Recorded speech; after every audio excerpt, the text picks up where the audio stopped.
Press the lord. నిజమైన స్వరం. November 27, 2025 Holi Prayer home సంఘం వారి అనుదిన వాగ్దాన పరిచర్య. నిన్ను పగపట్టువారు అవమానభరితులగుదురు. యోబు గ్రంథం 8వ అధ్యాయము 21వ వచనం.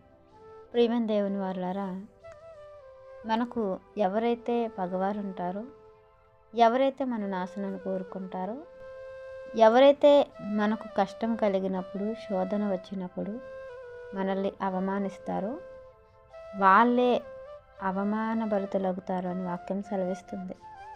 ఎలా అంటే, మనం దేవుని మీద ఆధారపడినప్పుడు, మనం దేవుని కోసం నిలబడినప్పుడు, దేవుని కోసం ఏదైనా చేయి తగ్గించినప్పుడు, దేవుని యొక్క సత్క్రియలను చేయబూనుకున్నప్పుడు, దేవుని ద్వారా, దేవుని పని ద్వారా, దేవుని యొక్క శక్తిని బట్టి మనం ఆయన మీద ఆనుకున్నప్పుడు, ఆయన చిత్తాన్ని నెరవేర్చినప్పుడు, మన జీవితంలో దేవుని వాక్యమును బట్టి యథార్థంగా మనం జీవించినప్పుడు మనకు శోధన అనేది, శ్రమ అనేది ఎదురవుతుంటుంది. అలాంటి సమయమందు అనేకులు మన భక్తిని బట్టి మనల్ని అవమానిస్తూ ఉంటారు. మనకు వచ్చిన కష్టమును బట్టి మనల్ని అవమానిస్తూ ఉంటారు. మనల్ని హేళన చేస్తూ ఉంటారు. దేవుణ్ణి అవమానకరంగా మాట్లాడతారు. నీ దేవుడు ఏం చేశాడు అని ప్రశ్నిస్తారు. అవన్నిటిని మనం తట్టుకున్నప్పుడు దేవుడు మనలను హెచ్చించి మన యొక్క విషయమై ఆయన వ్యాజ్యమాడి మనలను అవమానించే వారిని అవమానభరితులు చేస్తారు. అంతేకాకుండా మన జీవితంలో మన నోటి నిండా నవ్వును కలుగజేస్తారు.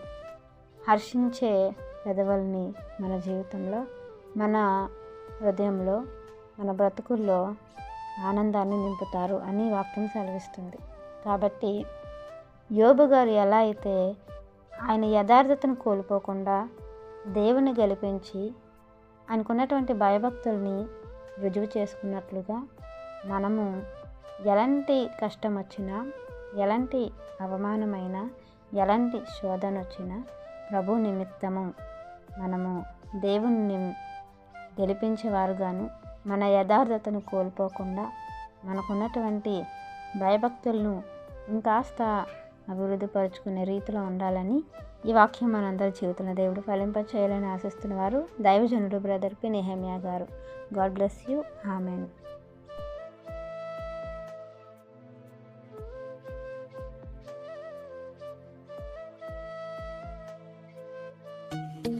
Hi friends, Holy Prayer Home Gajuwaka సంఘం వారు మాట్లాడిన విలువైన దేవుని సందేశములను మీరు వినటానికి మా యొక్క యూట్యూబ్ ఛానల్ హోలీ ప్రేయర్ హోమ్ను సబ్స్క్రైబ్ చేసుకొని పక్కనున్న బెల్ ఐకాన్ క్లిక్ చేయగలరు.